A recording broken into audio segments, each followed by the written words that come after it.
জেলা প্রশাসনের অনুমতি না থাকা সত্ত্বেও জন অধিকার সংগ্রাম পরিষদের ডাকে বিশালগড় রেল স্টেশনে সংশোধিত ওয়াকফ আইনের বিরুদ্ধে জনসভা ও বিক্ষোভ মিছিল অনুষ্ঠিত হয়। সভায় কংগ্রেস, সিপিআইএম ও তিপ্রামথার নেতৃবৃন্দের উপস্থিতিতে অনুষ্ঠানটি রাজনৈতিক মঞ্চে পরিণত হয়। যদিও ব্যাপক নিরাপত্তা ব্যবস্থা নেওয়া হয়েছিল, জনসমাগম ছিল খুবই কম, তাই একে সুপার ফ্লপ বলেই অভিহিত করছেন অনেকে। বিলুপ্ত হয়ে যাবে।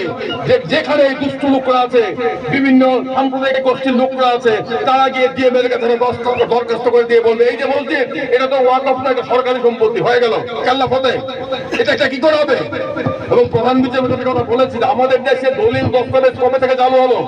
যখন ব্রিটিশরা এসে আমাদের দেশে রেজিস্ট্রেশন চালু করলেন, আমাদের দেশে প্রপার্টি চালু করলেন, তখন থেকে দলিল দস্তাবেজের ব্যবস্থা আমাদের দেশে চালু হলো। কিন্তু এর পূর্বে মুঘল আমলে বিভিন্ন সময়ে আমাদের দেশে দলিল দস্তাবেজের ব্যবস্থা ছিল। আন্দোলনের মাধ্যমে বার্তা দিতে চাই আমরা সংবিধান, দেশের সংবিধান মেনে আমরা আন্দোলন করতে যাচ্ছি। দেশের সংবিধান আজকে লুণ্ঠিত। আজকে আমরা যে উদ্দেশ্যে এখানে জড়ো হয়েছি, ওয়াকফ অ্যামেন্ডমেন্ট অ্যাক্ট, যেটা অনৈতিক একটা কালো আইন, সেটাকে আমরা কোনোভাবেই মানতে পারি না। এরই প্রতিবাদ করতে আজকে আমরা এই মাঠে জড়ো হতে যাচ্ছি।